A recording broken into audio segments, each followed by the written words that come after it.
Hey everybody, Tim Sisler and Arthur Solomon coming at you again.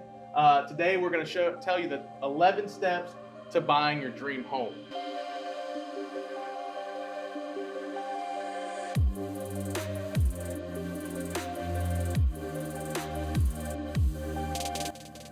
So step number one, you got to get pre-approved for the loan. So in order to do that, we want to get you ready so we can get it done quick. So we're going to need a copy of your W-2 or 1099, your rental history, and if you've been self-employed, you have to have 2 years of profit from your career you've chosen. Then we're going to start looking. That's going to take a little while, especially in this market. The houses are flying, so it could take up to 9 months to find you the home you're looking for. Once we do find that house, we need to put in a winning offer. So we're not going to win them all, but here's a couple things that could help win the offer. And this has helped in the past very recently, is a handwritten note telling people how much you love the house, what it means to you, how much care you're going to take of the house, how much you want to see your family grow up in this home.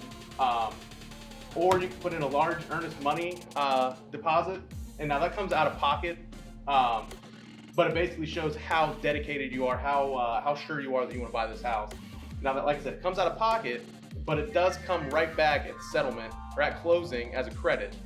And then you can also do an escalation clause, which basically says whatever offer comes in that's higher than mine, we will beat it by $500 to $1,000. However, you would need proof that an offer came in higher than yours, something that you need to beat.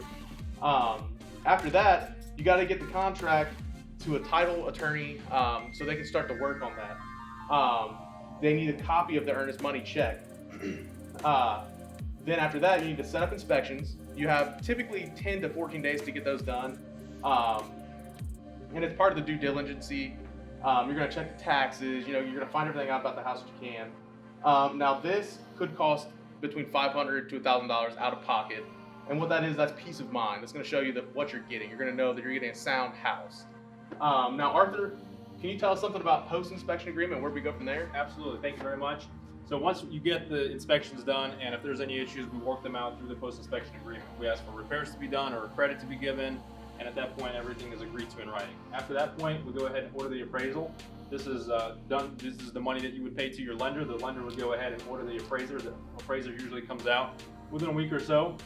This usually costs about $500 out of pocket again. So far you've got earnest money out of pocket, inspections out of pocket, and the appraisal out of pocket. So you could be right around maybe $2,000, or depending on how much your earnest money deposit is.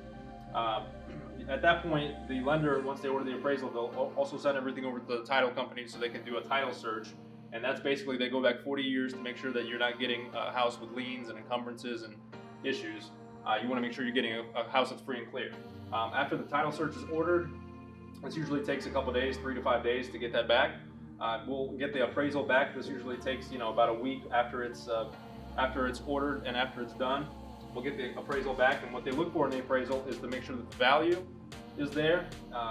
What you're asking for the property, it justifies the price that they're paying, and the condition, that the property's in good shape. So if it's an FHA loan, that there's all kinds of things, like if you have chipping paint, they'll call that out. If you have a handrail, or if you're missing a handrail and you've got more than 3 steps, you'll have to get that done. So there's different things for every loan that you have to look out for. After that, we get the clear to close once the appraisal comes back in and the title search is good. The underwriter approves everything. They'll look at the bank statements one more time. They'll make sure you didn't buy a $50,000 car. They'll make sure all of those things are good. They'll make sure that the appraisal is in and the title search is in, and after that, they give a clear to close. Those are our favorite words as realtors. After that, we set the closing. The buyer signs a TRID, which is basically a settlement statement that shows the breakdown of all your costs and the money that you need to bring to the closing. And that's done 72 hours before the closing. You'll sign the settlement statement as the buyer. The lender will provide that to you. We as the realtors as your fiduciaries, will review your Alta settlement statement as well to make sure everything lines up. We're getting credits for everything that we asked for, and everything is smooth. We'll get the wiring instructions over for the title company so you can deposit the money to them. If in 2016 the law changed that says if you have to bring more than $10,000 to the closing, you have to wire it into their account. And if it's less than $10,000, you can bring a cashier's check. So, and then we get to the closing day. The closing day is the big day where you're actually signing the mortgage. The deed is transferred into your name. You have to bring your ID. One of the things about a deed is in the state of Ohio, it's a standard. The standard deed in Ohio is a survivorship deed, meaning if you're married and you have a spouse, if something was to happen to you, the house would go directly into your spouse's name without going through probate, saving you a lot of money and time. Also at the closing, the attorney or the title company will offer title insurance, highly recommended. We actually have a video that we did with attorney Zach Harvey from City Title a couple months ago where he discusses the importance of title insurance. Basically protects your title. It's kind of like car insurance. You have it just in case there's any liens. Anybody knocks on the door and says, I have interest in the property, and that protects you. At that point also, the occupancy and keys, if it's a move-in ready house and you get occupancy, immediate occupancy, and you'll change the keys. If you do get the keys and stuff, you want to make sure that you get the utilities transferred into your name so things aren't shut off. If by that point you haven't got insurance, you need to get insurance by that point in the transaction. If you have a lender involved, that's one of the requirements for the clear to close. So if it's a cash deal, you'll have to take care of it yourself.